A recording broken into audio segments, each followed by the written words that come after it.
És una imatge poc habitual de veure en un camp de futbol. Dos cotxes de la marca Porsche rodant sobre la gespa. Uns vehicles que han estat al centre d'atenció durant la presentació del patrocinador dels equips inclusius del Centre d'Esports L'Hospitalet.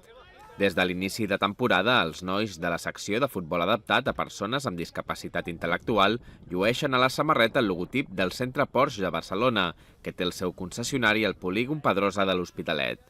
Un acord publicitari que permet que els equips inclusius de l'Hospi facin un salt qualitatiu.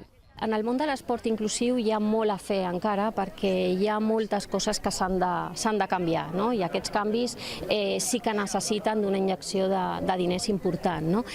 Podem parlar del material que utilitzen, de poder ampliar el nombre de jugadors inclusius, de poder negociar amb les marques de l'equipació que tinguin un patronatge més adaptat a les persones que són inclusives i amb el seu tipus de cost. Amb aquestes millores, el club referma la seva aposta pel futbol inclusiu, un projecte que vol oferir a les persones amb diversitat funcional un espai d'integració i socialització i alhora facilitar el seu accés a l'esport. Una vitalidad estupenda para poder desconectar de las 8 horas del trabajo y poder hacer deporte, vida y salud.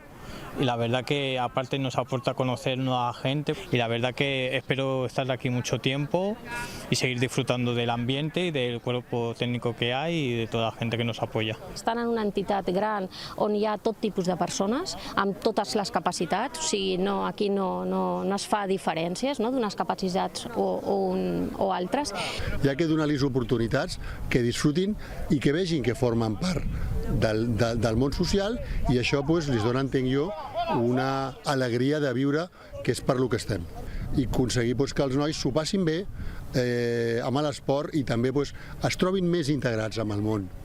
La secció de futbol adaptat de l'Hospi es va iniciar ara fa 3 temporades amb els usuaris de l'associació Esproseat i actualment compta amb una trentena de jugadors.